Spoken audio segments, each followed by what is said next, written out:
Hello guys, പുതിയൊരു വീഡിയോയിലേക്ക് എല്ലാവർക്കും സ്വാഗതം. ഒരു ഡ്യൂട്ടി ഉള്ള ദിവസത്തെ എൻ്റെ ഈവനിങ് റുട്ടീനാണ് ഞാൻ കാണിക്കാൻ പോകുന്നത്. റമദാൻ തുടങ്ങിയതിന് ശേഷം ഞാൻ ചെയ്യുന്ന ഫസ്റ്റ് ഈവനിങ് ഡ്യൂട്ടിയാണ്. അതുകൊണ്ട് തന്നെ കുറച്ച് ടെൻഷനുണ്ട്, കുറച്ച് എക്സൈറ്റ്മെൻറ്റുണ്ട്. എക്സൈറ്റ്മെൻറ്റ് എന്താണെന്ന് വെച്ച് കഴിഞ്ഞാൽ ആദ്യമായിട്ടാണ് 7 മണി മുതൽ രാത്രി 12 മണി വരെ ഒരു ഷിഫ്റ്റ് ചെയ്യാൻ പോകുന്നത്. അതിന് കുറച്ച് എക്സൈറ്റ്മെൻ്റ് ഉണ്ട്. ടെൻഷൻ എന്താണെന്ന് വെച്ച് കഴിഞ്ഞാൽ ഈ ഷിഫ്റ്റ് കുറച്ച് ബിസി ആയിരിക്കും, അതിൻ്റെ കുറച്ചൊരു ടെൻഷനും ഉണ്ട്. അപ്പം 12 മണി വരെ ഉള്ളതുകൊണ്ട് തന്നെ നമ്മൾ കഴിക്കാനൊക്കെ ഉള്ള ഫുഡൊക്കെ പ്രിപ്പയർ ചെയ്ത് പോകുന്നുണ്ട്. അപ്പം ഞാൻ വളരെ സിമ്പിളായിട്ട് ഒരു പനീർ റോളാണ് കേട്ടോ ഉണ്ടാക്കിക്കൊണ്ട് പോകുന്നത്. എൻ്റെ ഏറ്റവും ഫേവറേറ്റും അതുപോലെ തന്നെ കഴിച്ചു കഴിഞ്ഞാൽ ഭയങ്കര ഫില്ലിങ്ങും ആയിട്ടുള്ളൊരു ഐറ്റമാണ് കേട്ടോ ഇത്. അപ്പം ഞാൻ അതൊക്കെ പഴയ പ്രിപ്പയർ ചെയ്ത് വെക്കുന്നുണ്ട്. അപ്പം ഇതൊക്കെ പ്രിപ്പയർ ചെയ്യുന്നുണ്ട്, തിരക്ക് കാരണം ഇത് കഴിക്കാൻ സമയം കിട്ടിയാൽ മതിയായിരുന്നു.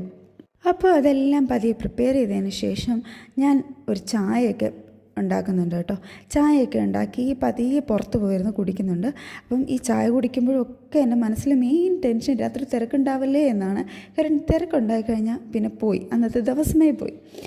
അപ്പം അതിന് ശേഷം റെഡിയായി ഞാൻ പതിയെ ഹോസ്പിറ്റലിലേക്ക് പോവുകയാണ്. അപ്പം ഞാൻ ഒരുപാട് ടെൻഷൻ അടിച്ചതുകൊണ്ടായിരിക്കാം വളരെ കാമായിട്ടുള്ളൊരു ഷിഫ്റ്റായിരുന്നു കേട്ടോ. അപ്പോൾ ഒരു 12 മണിയൊക്കെ കഴിഞ്ഞിട്ട് ഷിഫ്റ്റ് കഴിഞ്ഞ് ഇറങ്ങിയിട്ടുണ്ട്. അപ്പോൾ ഇന്നത്തെ വീഡിയോ അത്രയുള്ളൂ. ബൈ.